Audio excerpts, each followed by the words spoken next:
the galactic broadcast in the year 3091, Earth was finally accepted into the Galactic Federation, a union of advanced alien civilizations. Billions of humans celebrated the news. On every continent, people danced in the streets. It was a dream come true, but Earth didn't know what was waiting for them. The Galactic Federation was powerful, ancient, and full of pride. Its leaders were not used to weakness, and in their eyes, Earth was very weak.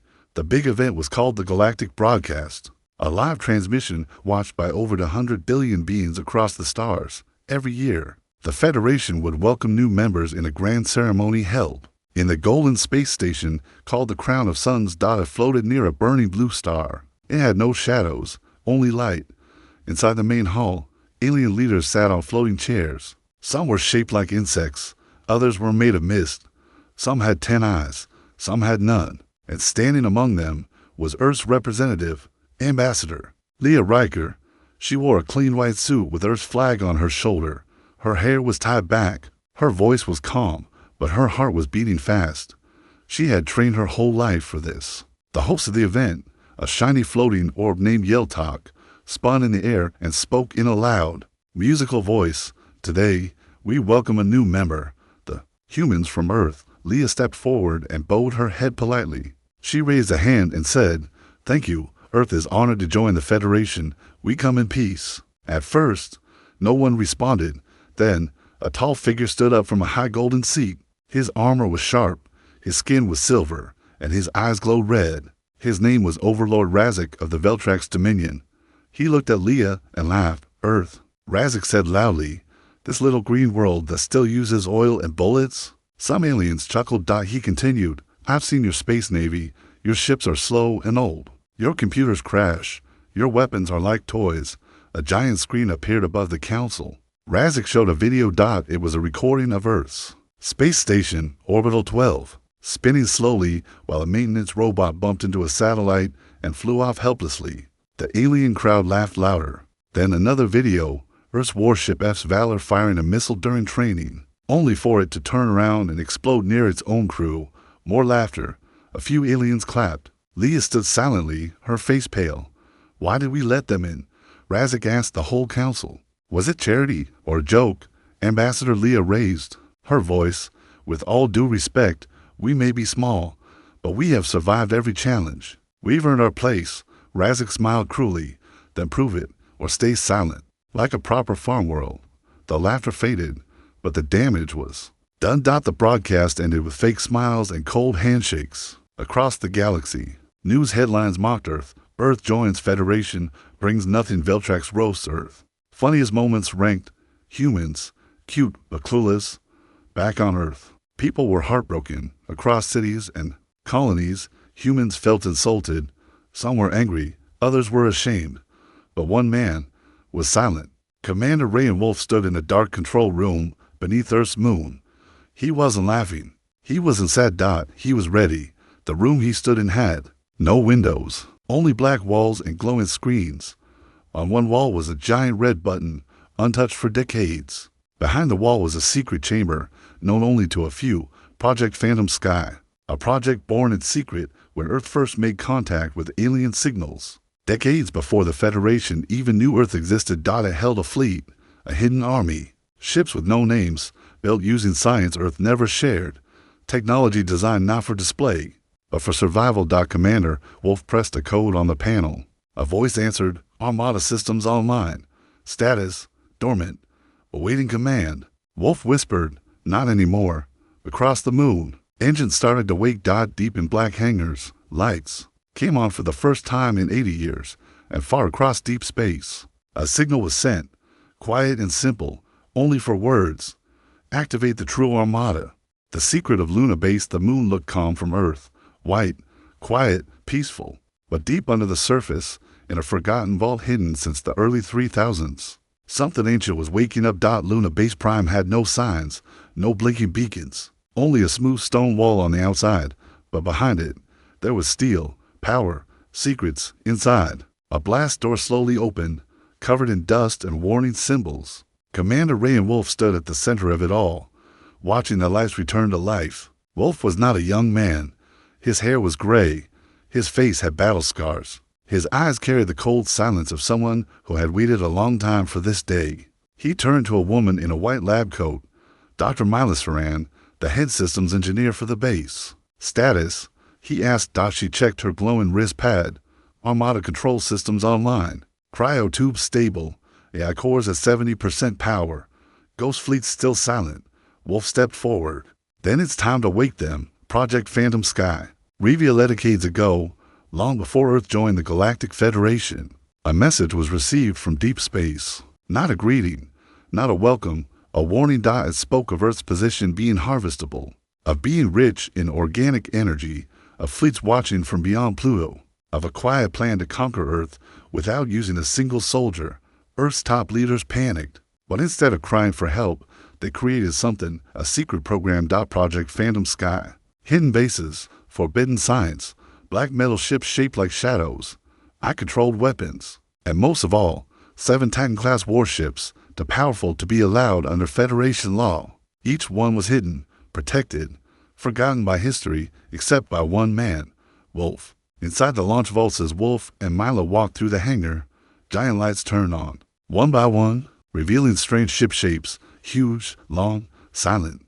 Some were thin and sharp like daggers. Others looked like flowing fortresses. Their outer skins had no reflection. They were built not to be seen, not to be tracked, not to be understood. These ships, Milo whispered, they were never tested in public. They were never meant to be seen. Wolf replied. One ship's engine glowed blue for a moment, then faded. The screen above it read, Warship Code, Gaia's Rage, Status, Cryolocked, Weapon System, Core Cannon, Pilot, Reeve, Daxon, Status, Frozen. The cryo chamber, sleeping warriors beyond the hangar, was another hallway. At the end of it, a large round room, lit with soft blue light. Rows of cryopods lined the walls. Inside each one was a human. Soldiers, pilots, engineers. All of them chosen long ago to become Earth's final defenders. Frozen in time. Waiting. Doctor. Mella's voice dropped to a whisper. If we wake them now, we can't put them back. Wolf nodded. I never planned to. He placed his palm on the scanner. The pod doors began to hiss. Far away, the enemy watches, but Earth was not the only one waking up. In a dark corner of the Veltrax Empire, a figure stood in a chamber full of screens. One showed Earth. One showed Luna Base. Another showed energy spikes. A signal had escaped. The Veltrax spy inside the Federation had seen it. Project Phantom Sky. He said softly. So it's real. He tapped a claw on the table and sent a signal back to Overlord Razik. The message was short. Earth has a hidden fleet, preparing launch, orders. Meanwhile, preparing for war back inside Luna Base, red lights turned orange. One by one, the ghost squadrons, Earth's stealth fighters, began to power up. These ships were unmanned, driven by echoes, digital minds that mimicked human instincts but reacted faster, stronger, without fear. Launch window is 12 minutes, said the AI controller. Once launched, they can't be recalled. Wolf gave the order. Launch them. The first flight, silent as the Stars 5 ships exited from the moon's dark side, gliding like shadows across space. They had no signal, no engine trail. They were invisible. They moved toward the edge of Earth's solar system, where Veltrax scout ships were now hiding near Jupiter's outer belt, watching Earth, watching for weakness. The ghost squadron reached them silently. And in a moment, without light, they struck. The Veltrax ships didn't even have time to scream. Back on Luna, Basamila stared at the radar. Enemy ships, gone, she said, shocked. All 5. Wiped out. Wolf didn't smile. He just said, let them wonder who did it. Final scene. A message sent across the stars in a private room deep inside the Titan warship, the Undying. A command console blinked. Wolf stood alone. He looked at a blank screen and began to type. A message. Short, cold, certain. This is Commander Ray and Wolf. Earth no longer hides. The True Armada is real. Come if you dare. He pressed send. Somewhere across the galaxy, that message echoed into the dark. A challenge, a warning, a promise. The first strike, Earth bleeds. The stars looked the same, but something had changed. Hidden just beyond Earth's blue curve, near the shadows of old communication satellites, 5 alien ships had arrived. Quiet, watching, scanning. They belonged to the Veltrax Dominion, but they weren't there to talk. They were the first blade in a silent war. Inside the Veltrax command ship, a tall alien officer with dark red skin turned to his screen. Earth systems are weak, he growled. They still use kinetic shields. Their defense grid is 10 years behind our scouts. Another alien hissed, send in the drones. Let's see if they bark Earth High Command. Underground Global Defense Room, Genevieve's leader stared at the blinking red lights on their tactical screen. Unidentified ships near orbit, said General Liu. No communication, no signals. Federation support, still silent. The room was tense. Some asked for diplomacy. Others suggested waiting. But Commander Ray Wolf was not in the mood to wait. He spoke only one word. Engage. In the ocean, Ghost Squadron awakens from the deep black waters of the Pacific. 5 stealth ships rose silently like shadows from the abyss. These were not normal fighters. They belonged to Ghost Squadron 01. Each ship had no pilot. Only AI minds called Echo units, trained to think like human warriors, but faster and more ruthless. They didn't ask for permission. They didn't send warnings. They simply moved. First contact, first blood above Earth. The Veltrax ships prepared to launch surveillance drones when they detected nothing, just quiet stars. Then, within seconds, one of their ships shook violently. Systems flickered, alarms screamed. Before the crew could even react, their ship exploded from within, silently. In the cold vacuum of space, no lasers, no missile trails, just destruction. 2 more ships followed. Ghost Squadron had struck, and Earth had just answered. Veltrax command ship. Panic began. Shields didn't detect anything, shouted the alien tech. We're being attacked by invisible weapons. Retreat. Send word to Overlord Razik. Earth has something else. But it was too late. One final shot hit the command ship directly in its power core. The explosion was quiet, but massive, scattering debris across Earth's upper orbit. Global broadcast. Emergency message on the middle of the night. Every screen on Earth went black. Phones, TVs, billboards. Then a face appeared. Commander Wolf. He stood in his black uniform. No smile, no blinking lights behind him, only truth. People of Earth, the first attack has come. This is not a drill. Veltrax ships entered our orbit. They were destroyed. But this war is not over. It's just beginning. He paused. They think we're weak. They think we'll kneel. They forgot one thing. He leaned closer. Earth does not kneel. Earth survives. Earth fights. The screen cut. And all across Earth, people stood still. Orbit. Round begins hours later. A second wave of Veltrax ships jumped into orbit. This time, they didn't come silently. They came firing. Plasma beams hit Earth's orbital defense rings. The Atlas Sky dock exploded into fire. Civilian satellites were shattered like glass. More than 2,000 lives were lost in 10 minutes. On the ground, cities saw streaks of flame as falling. Wreckage broke the atmosphere. Sirens echoed. Families hid in shelters. And Earth led inside Titan warship the Undying. Orders given. Colonel Daxon Reeve, now fully awakened and wearing his battle armor, stood inside the command chamber. His voice was calm. Control. Send the fleet, he ordered. Behind him, the True Armada launched from secret hangars. Dozens of ships. 7 massive Titans. Thousands of drones and ghost ships, all dark painted and silent. They rose not to intimidate, but to end the battle over Earth. Fire in the sky as the Veltrax fleet approached. They saw Earth's defense systems activate, but this time, it wasn't just outdated missiles. It was quantum VIS or UPTORS. It was gravity flares. It was black hole. Torpedoes, fire from Earth-made ships with no Federation markings. The Veltrax ships fell fast. One by one, explosions lit up the night sky. People on the ground could see it. Fireworks of war. But it wasn't victory. Not yet. A costly win. Earth's Earth's new fleet crushed the attackers. The damage had been done. Several orbital platforms were destroyed. Thousands had died. Communications were broken in 3 major cities. And in a refugee hospital in Nairobi. A young boy held his mother's hand and whispered, "Are they gone now?" A nurse looked up at the sky and lied. "Yes, baby, we're safe." But Earth was not safe. Veltrax Empire, the rage of Razik. Overlord Razik stood before a massive war table, watching footage of his ships exploding. His metal claws dug into the stone floor. He screamed. They had nothing. How are they doing? This, a general spoke quietly. Earth has the hidden force, a fleet, perhaps even weapons we have never seen. Razak stared into the hologram of Earth. Then we burn them, all of them. We will not lose the farmers. Luna Base. Final moments of Part 3 back on the moon. Commander Wolf stood at the edge of the launch bay. The Titans had returned from battle, scars on their hulls dot victory in their silence. Mila Saran stepped beside him. We stopped them today. Wolf replied, we survived today. But now, they know we're not what we seemed. He looked up at Earth, now turning softly in the stars. Let them come. Earth has been wounded before. But Earth never dies. The rise of the forgotten warriors, the ground trembled gently. As the Titans returned to their hangars, their black holes glowed with battle scars. Some still steaming from near misses with Veltrax plasma.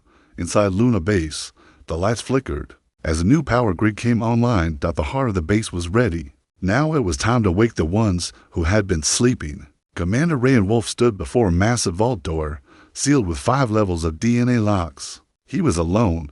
No press, no cameras, no ceremony. Just history and purpose. He placed his hand on the control panel.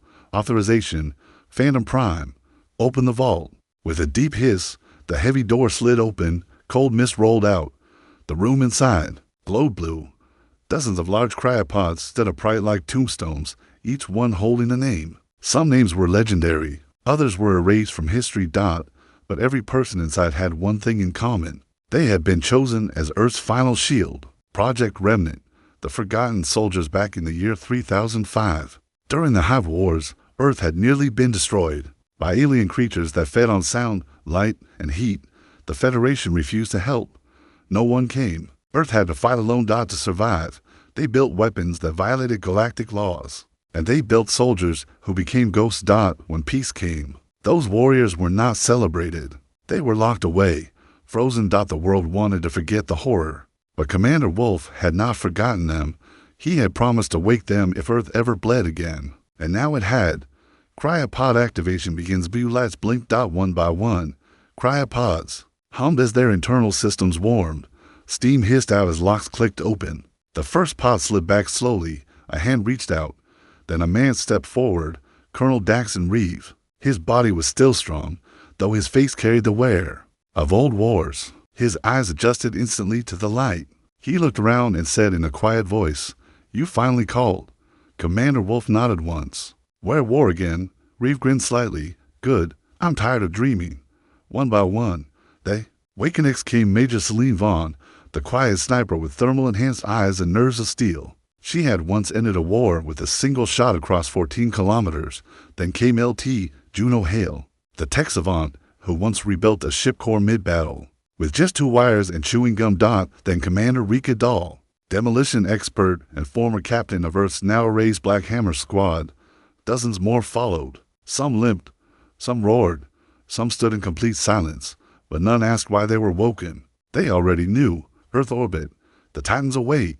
Their commanders as the cryo soldiers suited up. Luna Base's shuttle systems kicked online. Black and silver transports lifted them toward orbit, where the 7 Titan-class warships waited like sleeping gods. Each ship had been built around its pilot. Each had a specific neural link, locked to a single mind. Only one person could fly. Each Titan. As Colonel Reeve approached the massive carrier, the Undying, the ship scanned his eyes, pulse, and neural pattern. The hull glowed. "Welcome back, Colonel Reeve," the ship's AI said. "Time since last login, 86 years. System integrity, 92%. Weapons, fully operational." He smiled and whispered, "Still waiting for me, huh?"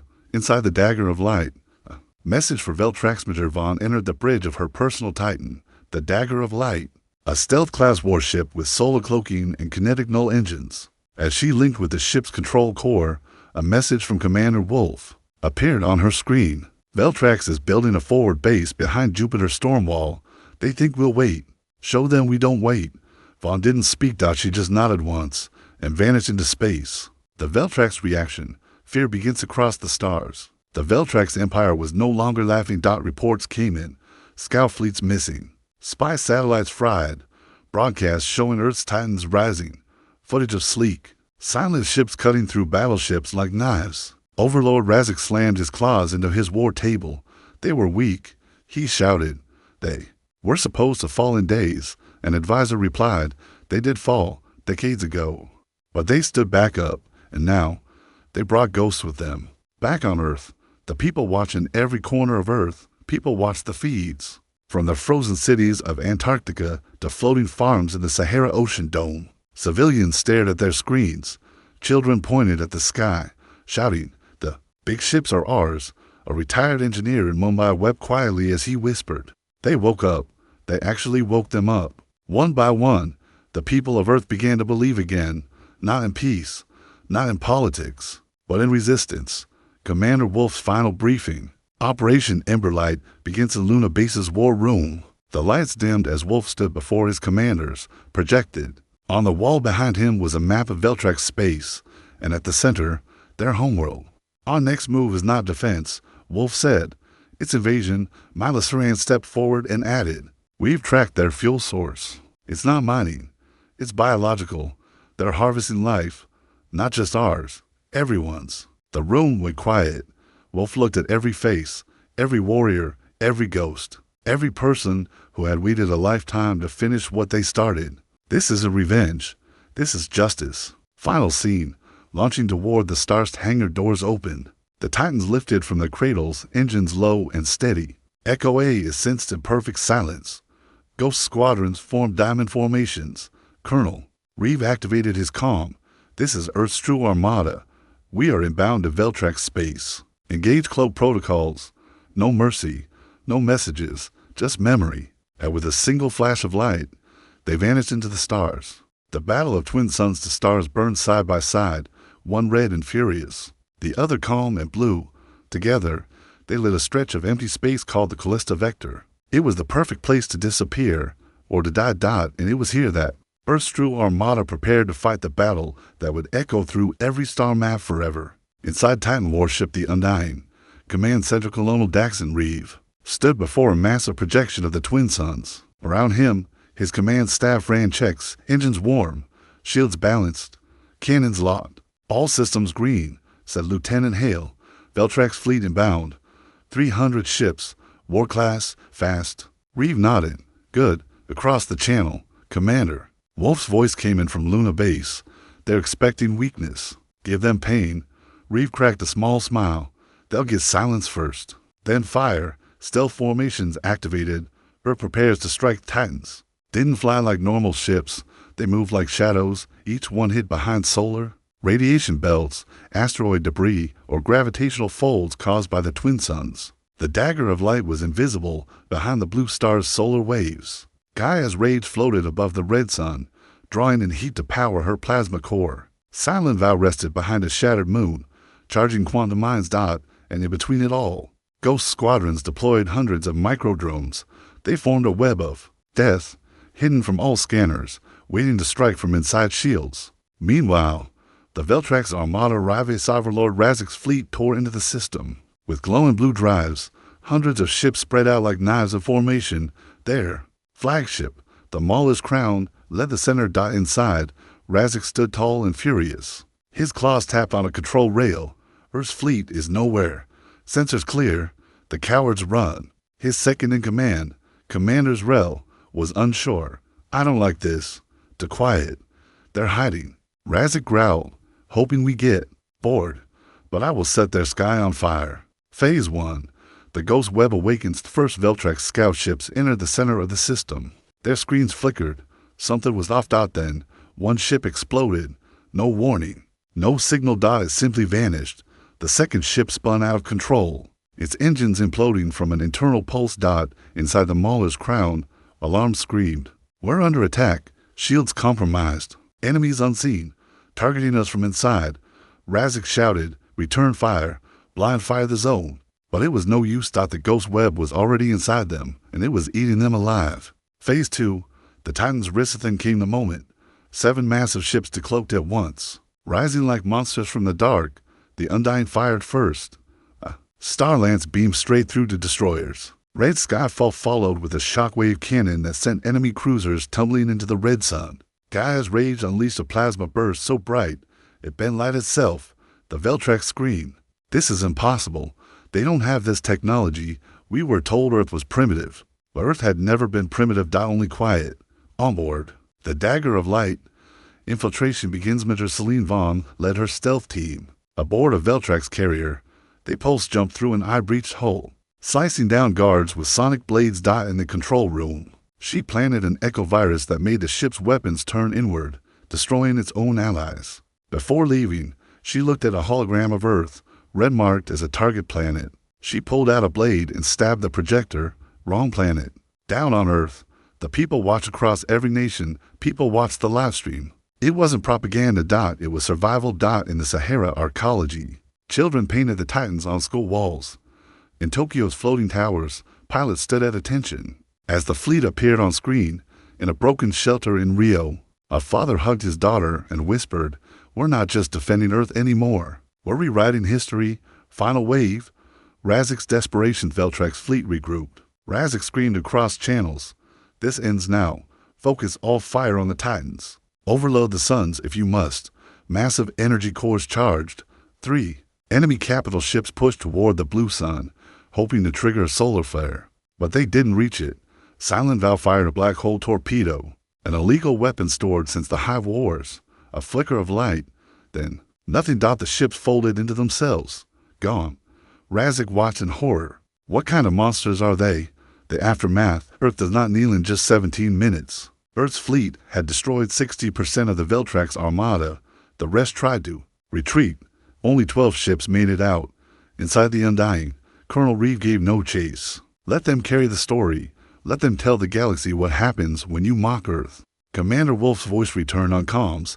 "We just won a battle, not the war. But today, we showed them who we are."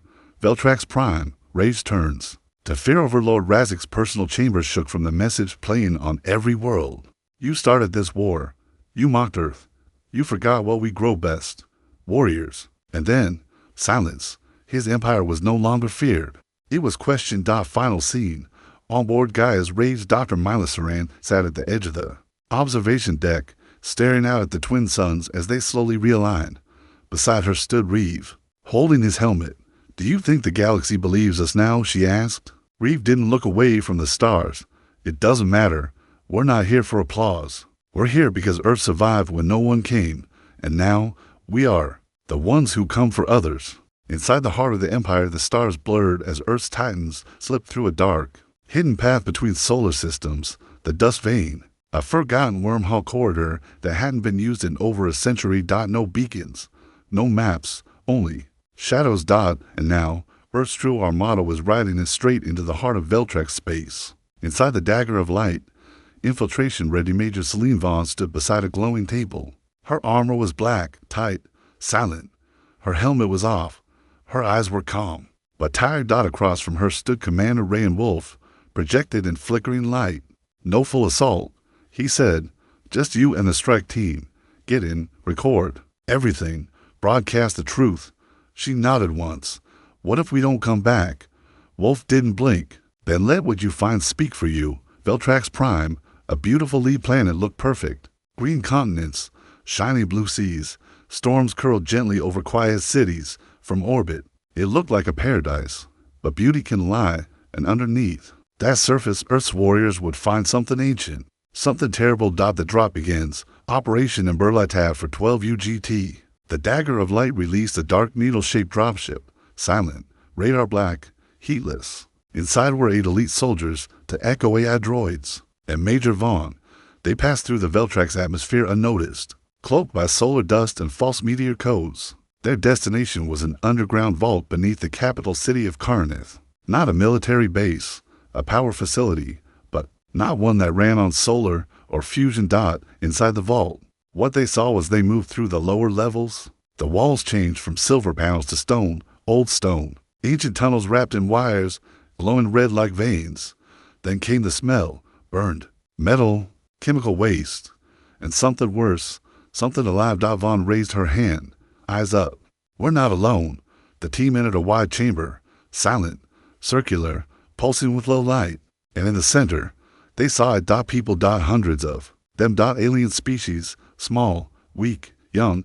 Their bodies were locked in vertical tanks, tubes in their arms, backs, and necks. Machines hummed as bright fluid was pulled from them into the walls. They were alive, but barely. The truth, powered by pain and earth engineer named Rope gasped. They're using biological processors. This isn't energy. It's life. Major Vaughn moved closer to a tank. Inside, a young alien child, barely conscious, looked up through the glass. She tapped the glass gently. The child blinked once, then closed their eyes again. A voice spoke from behind. We don't waste power here. The team spun, standing. In the shadows was a Veltrax overseer, tall, robed, not armed. Your machines run on metal, he said calmly. Ours run on what lasts longer. Fear, memory, suffering. Very efficient. He smiled. We call them our batteries. Vaughn raised her rifle and fired. Escape, but not empty-handed. The team planted recording drones everywhere. They filmed everything. The children in tanks. The dying mothers in cages. The mechanical tubes labeled harvest pipes dripping with red glow. They fought their way out, losing to soldiers in the narrow corridor. Echo 2 was destroyed, covering the exit, but they made it back. Bleeding. Broken. And carrying the truth. Back on the Undying, a galaxy-changing broadcast 2 hours later. Earth's command uploaded the footage. No editing. No narration, just raw truth. Every screen in the Federation lit up. Millions of beings watched, from merchants in space stations to students on learning planets. They watched children crying inside glowing cages. They watched Veltrax guards laughing while turning pain into power. And then, at the end, a message appeared. They mocked Earth. They called us primitive. But we never did this. The galaxy reacts. A storm begins. The reaction was instant. 5 Federation members pulled trade from Veltrax. Riots broke out on neutral planets. One Veltrax general resigned and leaked more footage. Civilized worlds demanded justice, and suddenly Earth was no longer mocked. Earth was followed. Veltrax Prime, the throne-cracked Overlord Razik, stood in his war chamber, staring at a dozen red alert screens. His empire was collapsing from the inside. Factories stopped. Workers fled. Ships turned. Even his own council doubted him now. This is Earth's fault, he growled. They didn't just fight us. They exposed us. Earth, a unified front. Commander Wolf walked into a global summit with no bodyguards, no speech, and no fear. He showed the video. Then he looked at the Federation's highest representatives and said, You laughed at us when we begged for help. You watched as we burned, and now you watch this. So I ask you, not as a soldier, but as a man, what will you do now? Final scene, the calm before the storm inside Titan warship Red Skyfall. Colonel Reeve stood near the observation deck, staring into the dark. Behind him, new ships were being built, allies now called in Earth's design specs. Ghost AI programs were being copied by to neutral planets, but Reeve didn't smile. He whispered to himself, They haven't surrendered. That means one thing. He turned toward the bridge, ready the fleet. We strike next. The True Armada, Earth's final answer. The sky above Earth had changed. It was no longer just blue. Now it shimmered with shields, with orbital weapons, with Earth-born ships and allied vessels glowing silver and gold. And at the center of it all stood the True Armada, Earth's final sword. The 7 Titan-class warships hovered like silent gods, each one still scarred from past battles, each one now burning with purpose. Inside the Undying, final orders given. Commander Ray and Wolf stood at the center of the war bridge. He wore no armor, just his black uniform and old war boots. The kind soldiers wore when battles were fought on mud, not stars. Beside him stood Colonel Daxon Reeve, staring silently at the screen. Wolf looked around. The Federation has voted. Veltrax will not surrender. They threaten more strikes. So, now, we finish this. He pressed a button on the console. A signal blinked red. Operation Last Light is go. Across the solar system, a new kind of army rise from hidden lunar bunkers, from asteroid fields, from underwater hangars deep in the Pacific. Ships rose. Hundreds. Thousands. Human ships. AI drones, repaired alien cruisers, now flying Earth's flag. Even small vessels, converted from mining crafts, joined the Armada. They came not to conquer. They came to end something broken. Veltrax Prime, preparing for war. Overlord Razik stood before his final fleet. Massive ships, new weapons, every remaining warship called back from distant stars. You will not lose, he told his commanders, because you cannot.